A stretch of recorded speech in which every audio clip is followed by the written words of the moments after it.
మీ మోకాల నొప్పులకు ఎటువంటి సర్జరీ లేకుండా ఎపియాన్ పెయిన్ క్లినిక్ అందిస్తున్న అత్యాధునిక చికిత్స. చంద్రబాబు నాయుడు గారి ప్రభుత్వం ఉండగా ఎలా ధర్నాకైతే దిగేసి మీరు మీ నిరసన వ్యక్తం చేశారో, మీరు మీతో పాటు మిగిలిన కాలేజీ వాళ్ళు కూడా ప్రస్తుతం మీ కార్యాచరణ ఏంటి? మిగతా కాలేజీల గురించి చెప్పొద్దు, అందరినీ అనకూడదు. ఎక్కువ శాతం గోడ మీద పిల్లి లాంటి వాళ్ళు, అసమర్థులు. అంటే వాళ్ళతో నేను పోల్చుకోవడం ఏంటి? నా కాలేజీ నాది నెంబర్ 1. వాళ్ళ జీతాలు ఎగదొబ్బుతుంటారు, కొంతమంది పట్టించుకోరు. పిల్లలకు పాఠాలు కొన్ని చెప్పకపోవచ్చు. వాళ్ళ గురించి ఇతరుల గురించి మనం చెప్పుకోవాల్సిన అవసరం లేదు. మన గురించి మనం అప్పు చేస్తున్నాం, ఇంకోటి చేస్తున్నాం, సక్రంగా జీతాలు ఇస్తున్నాం, అన్నీ కరెక్ట్గా జరుగుతున్నాయి. దీనికి రాబట్టుకోవడానికి చేసే ప్రయత్నాల కార్యాచరణ ఏదైనా ఉందా? ఆటోమేటిక్గా ఆఫీస్కు ఉత్తరాలు రాస్తూ ఉంటారు. ఇప్పుడు ఆ యూనివర్సిటీని చూస్తే కళ్ళు తిరిగిపోతున్నాయి. అసలు ఎన్ని లక్షల కోట్ల రూపాయల పెట్టుబడి అనేటువంటిది అప్పు చేసి పెట్టాం. ఎంత నిర్వహణ అనేటువంటిది ఎంత భారంగా ఉంటుంది. అన్ని అర్హతలు ఉండబట్టి యూనివర్సిటీ వచ్చింది. యూనివర్సిటీ వచ్చేసిందని కాదు, ఎటువంటి యూనివర్సిటీ టైఅప్ అయ్యాం మేము. విస్కాన్సిన్ యూనివర్సిటీ, అలాగే ఇంకోటి ఏదో ఉంది. ఇవన్నీ విష్ణుబాబు అనుకున్న టైంలో వెళ్ళి లాస్ట్ ఇయరే టైఅప్ అవ్వడం, ఇవన్నీ వీఆర్ డూయింగ్ బెస్ట్. ఈ నిర్వహణ అనేటువంటిది ఇంతమంది ఎంప్లాయీస్, అన్ని వేల మంది స్టూడెంట్స్ తోటి ఎన్ని కోట్ల రూపాయలు స్థాయిలో చేసి ఎన్ని కోట్ల రూపాయలు ప్రభుత్వం మనకి ఇప్పటికి బాకీ ఉందనే, అది నేను నోటితో చెప్పలేను. మనం ఆఫీసులో అడిగితే చెబుతారు. మీ నిర్వహణకు నెలకు ఎంత అవుతుందో చెప్పగలరు? అది వాళ్ళే చెప్పాలి. ఎందుకు అద్భుతంగా జరుగుతుంది, మీరు చూశారు కళ్ళారా. చాలా గొప్పగా కోట్ల రూపాయలు, కోటాది కోట్ల రూపాయలు నిర్వహణ వ్యవే అవుతుంది అక్కడ. మోహన్ బాబు గారు ఒకప్పుడు సినిమాల్లో సంపాదించి విద్యాలయాల్లో పెట్టారు. ఇప్పుడు విద్యాలయాల్లో సంపాదించి సినిమాల్లో పెడుతున్నారు అనేటువంటిది చాలా పొరపాటు ప్రభు. మళ్ళీ చెబుతున్నా, దయచేసి తెలుసుకో. Trust is a different. ట్రస్ట్లో వచ్చిన డబ్బు ట్రస్ట్కే ఖర్చు పెట్టాలి. నాది స్కూల్ ఈజ్ అ డిఫరెంట్. ఈ school is international school, it is mine. Hostels ఉన్నాయి, ఇట్ ఈస్ మైన్. అవి మేము వేరే వాళ్ళకి ఇవ్వడం జరుగుతుంది ట్రస్ట్కు. ట్రస్ట్లో నుంచి డబ్బు తీసుకోవడం కుదరదు. నాకు వాళ్ళు ఇస్తారు. ఏది మన స్కూల్ ఉంది, వాళ్ళు ఇది తీసుకున్నారు. హాస్టల్స్ ఉన్నాయి, ఇటువంటి జరుగుతుంటుంది తప్ప స్కూల్ కట్టింది ఎందుకు? ఆ స్కూల్ వాళ్ళు రెంట్కి తీసుకున్నారు, వాళ్ళు they are paying money. Hostels కట్టాం, హాస్టల్స్లో డబ్బు వస్తుంది. అంటే దానిలో కూడా కోట్ల, నాది నెంబర్ 1 హాస్టల్స్. దానిలో కూడా పెద్దగా మిగిలేదేమి ఉండదు. వ్యాపారం అంటే దీనిలో ఏదో వచ్చేస్తుంది అనుకోకండి. సినిమాల్లో ఇప్పుడు వచ్చినంత కోట్ల రూపాయలు, అది కూడా నిజాలా మీకు తెలుసు. మన సినిమాల్లో డబ్బాలు కొట్టుకుంటూ ఉంటారు. ఓహో ఆహా ఎంత వచ్చిందని ఎవడో తెలుసు? టీవీల్లో చెప్తారు, టీవీల్లో వేస్తారు. అలాగా అంత లాభాలు విద్యాలయాల్లో రావు. మోహన్ బాబు గారికి కోపం ఎక్కువ, తాపం ఎక్కువ అంటారు. మీ కోపతాపాలకు వచ్చినంత పబ్లిసిటీ మీలో ఉన్న సెన్స్ ఆఫ్ హ్యూమర్కి, మీ మంచితనానికి రాదు. ఎందుకు? అది నా కర్మ, అంతే. మీరు ఇన్ని మంచి పనులు చేస్తున్నారు, అవి పబ్లిసిటీ అంటే దాన్ని మనం ఏం చేయాలి? నెగటివ్ బాగా చదువుతాం మనం గబక్కలో. హత్య, అరే పేపర్లో లీటర్ హత్య అని చదువుతాం. చాలా మంచి పని. ఎక్కడ రాస్తున్నారు? ఎక్కడ రాస్తున్నా తెలియదు, ఎక్కడో ఉంటుంది ఇలా. అదేదో మోహన్ బాబు మంచి పని చేశాడు అని చూస్తారు. మనోళ్ళు నెగటివిటీని బాగా ఆనందిస్తారు, మంచితనాన్ని ఆనందిస్తారు. ఇంకో విషయం, ఎన్నో సందర్భాల్లో చూసాము, ఇండస్ట్రీలో కూడా చెప్పుకోవటం చూసాము. మోహన్ బాబు గారు ప్రాక్టికల్ జోకులు వేయటంలో మాస్టర్. అసలు మీ అంత జనాలు ఏడిపిస్తూ ప్రాక్టికల్ జోక్స్ వేసి ఎవరు ఉండరు, ఎవరిని వదలరు మీరు. ఈవెన్ మీ గురువు గారిని వదలరు, కన్న కొడుకు విష్ణుబాబుని కూడా వదలరు మీరు. ఎందుకు ఈ ప్రాక్టికల్ జోక్స్, ఈ ప్రాక్టికల్ ఇది మీకు ఎందుకు? నేను అది శివాజీ గణేశన్ గారి దగ్గర నేర్చుకున్నాను. మహానటుడు శివాజీ గారు, కొంత నాగేశ్వరరావు గారి దగ్గర, రామారావు గారి దగ్గర కొన్ని ఒక టైప్ ఆఫ్ ఇది ఒక హ్యూమర్ ఉండేది. ఆ ఖాళీ టైంలో హ్యూమర్, అది నేను క్యాచ్ చేశాను.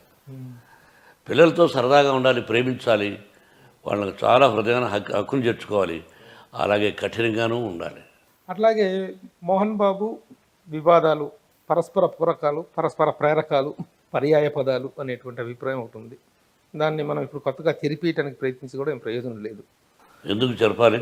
కానీ కొన్ని సంఘటనలు అనేటువంటి అలా చరిత్రలో నిలిచిపోయినాయండి.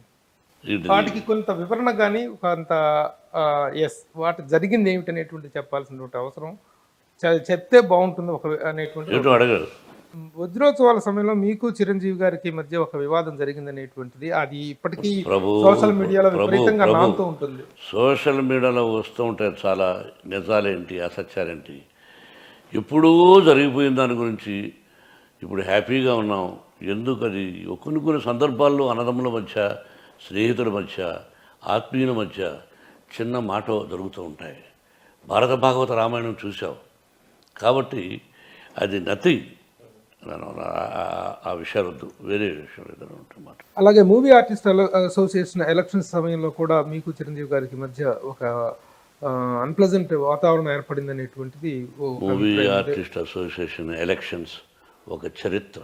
ఆశ్చర్యపోతుంటాను నేను, ఎందుకు అలాగా జరిగింది. విజయాన్ని సాధించాడు బిడ్డ, అదొక ఇది. బిడ్డ ఏదైతే చెప్పాడో విష్ణువర్ధన్ బాబు అన్నీ చేశాడు. ఇంకా ఒక బిల్డింగ్ ఒకటి తప్ప అద్భుతంగా చేశాడు. కాదని పగవాడు కూడా చెప్పలేడు. ఊరికే జోక్గా కామెంట్స్ అవి ఇవి తప్ప అవి ఎవడో చూస్తాడు, పిచ్చోడు చూస్తాడు, వదిలే. కాబట్టి ఆ మనసు కష్టం కూడా నాకు తనకి రాకూడదు చిరంజీవి కానీ అనిపించింది. I have still that pain in me. ఎందుకు జరిగింది అది? అది అతను తప్ప నా తప్ప? I don't want to discuss about that point నా. అది మీ ఇద్దరు మళ్ళీ ఎక్కడైనా శ్రమకి ఎదురు పడితే ఎలా ఉంటుంది మీ ఇద్దరు? 100 సార్లు ఎదురుపడ్డాం, 100 సార్లు మాట్లాడుకున్నాం. ఏమి లేదు మధ్య జనం అనుకోవటమే అంతే. ఓకే. లేకపోతే మీ ఇద్దరిది టామ్ అండ్ జెర్రీ కాంబినేషన్ లాగా ఎప్పుడు కొంత కీచులాట నడుస్తుంటుంది సరదాగా. భార్యాభర్తలకు ఉంటుందిగా అలాగే. So everything is cool and good now. Yes, ఎప్పుడూ కూలే. ఓకే. మీ ఇద్దరు అభిమానులు కోరుకునేది అది. ఎప్పుడూ కూలే, ఇప్పుడే కాదు. అట్లాగే బాలకృష్ణ గారు చేసినటువంటి అన్స్టాపబుల్ అనేటువంటి దానికి ఓపెనింగ్ గెస్ట్ మీరు. దాంట్లో పార్టిసిపేట్ చేయటం, బాలకృష్ణ గారి పర్ఫార్మెన్స్, అసలు ఆ దాంట్లో మీరు దాన్ని ఎంజాయ్ చేసిన విధానం గురించి చెప్తారు. సోదరుడే నాకు ఫోన్, సోదరా అంటుంటాను, బాలయ్య అంటుంటే సోదరా అంటుంటాడు. ఫోన్ చేసి మీరు రావాలి అన్నాడు. తప్పకుండా అన్నాను. I love him, I love that family, I like him. చెప్పాడు, అడిగాడు, ఎస్ వస్తానన్నాను. వెళ్ళాను.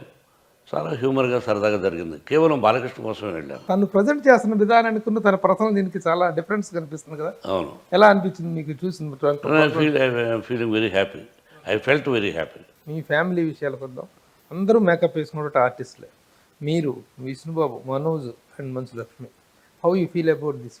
Very happy. అంతే. విద్యాలయాలు కూడా ఉన్నాయిగా, ఒక నటనారంగమే కాకుండా ఇటు కూడా చూసుకుంటున్నారు కదా బిడ్డలు. మంచు లక్ష్మి ఈ స్థాయి సెలబ్రిటీ అవుతుందని మీరు ఎక్స్పెక్ట్ చేశారా? ఊహించరా? లక్ష్మి ఇంత గొప్పగా 10 మందికి తను కష్టపడి 10 మందికి సహాయం చేస్తుందనే విషయాన్ని ఆయన ఎవరు ఎక్స్పెక్టెడ్.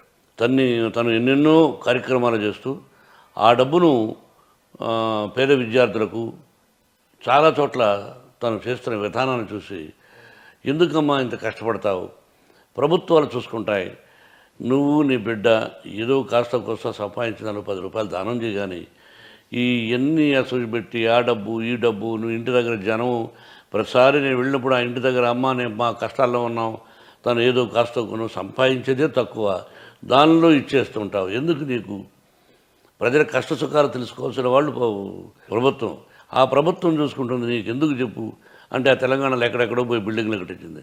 మంచి పనులే, బట్ వై నువ్వు స్టెయిన్ తీసుకుంటున్నావు అని. మంచి చేస్తుంది కదా మీరు. ప్రౌడ్ ఫీల్ ప్రౌడ్ అయ్యా కూతురుగా.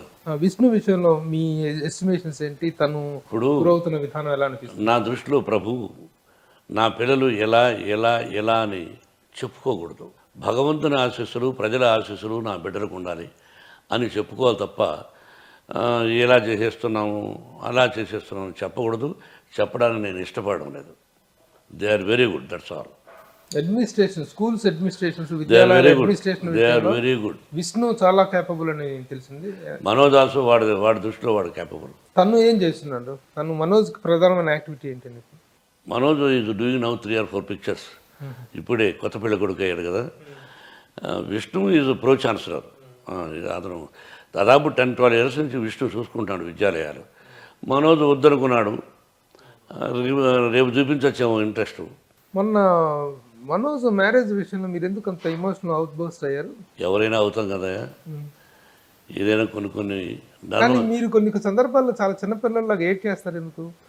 ముఖ్యంగా ఎవరైనా పెద్దవాళ్ళు నాకు కంట్రోల్ ప్రభు కొన్ని జ్ఞాపకాలు గురువు గారిది కానీ కృష్ణ గారి కొన్ని చోట్ల ట్రిగ్గర్ ఆన్ అయిపోతే మనల్ని కంట్రోల్ చేసుకోవడం కష్టం. గడిపిన క్షణాలు అవి అన్నీ ఏదో గుర్తొచ్చి గబకన ఇదైపోతుంటాను.